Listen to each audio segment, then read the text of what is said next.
Ito ang tunay na katarungan.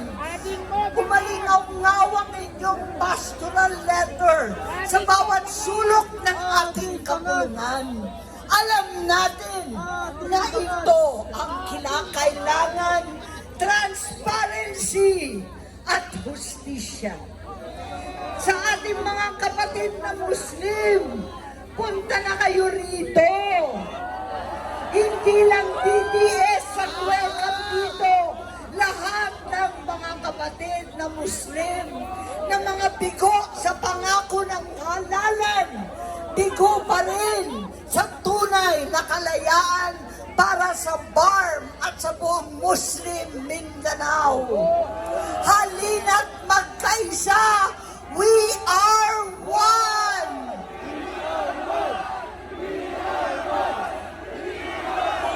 Sa lahat na nagtatrabaho sa paligid ng Ortigas at Makati, mga nagsusumikap na middle class na ngayon naging mahirap na sangkahig santuka. Sumama kayo, ang karamihan ng mga Pilipino na mahirap at nagdurusa, walang trabaho, walang pagkain. Punta na kayo dito sa Iglesia ni Cristo.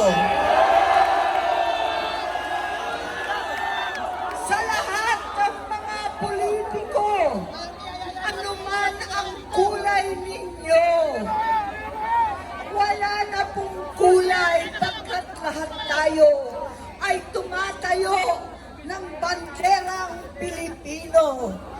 Pumunta na kayo dito sa EDSA kasama ng mga kapatid na matatapang at naninindigan.